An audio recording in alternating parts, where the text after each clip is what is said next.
Baltimore County's inventory fell to its lowest June volume since 2013 as single-family homes saw their sharpest decline in a decade. New listings for Dundalk's detached units dipped 29.5%. It's Friday, August 7th, 2020. I am Kimberly Barton of Kinetic Realty with your Maryland Market Minute, your weekly snapshot of what's happening at a local level in Maryland.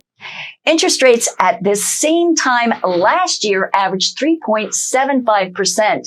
Interest rates now are averaging 2.99%, slightly lower than the 3.01% this July. 1,118 sellers have listed as coming soon, priced between $39,000 and $6,500,000. 1,560 homes are newly active, priced between $999 to $12 million. 925 homes went under contract, priced from $99,500 to $2,575,000. 1,462 have moved from under contract to pending, priced between $4,000 and $3,058,000. 2,089 homes were closed since last Friday between $2,250 and $5 million. This $5 million home was the highest priced Maryland property sold and on the Eastern Shore in Queenstown, Maryland. The tip-off properties are up to 1,636 units between $1,800 and $5,300,000.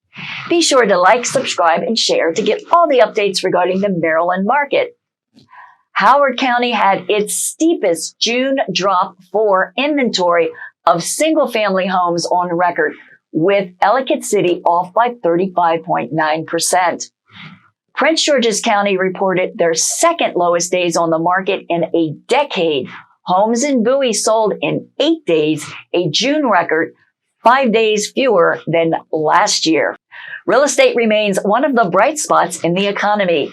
There is expected strong demand and modest slowdown in home prices heading into the late summer. Home sales should remain strong into the next few months and early fall.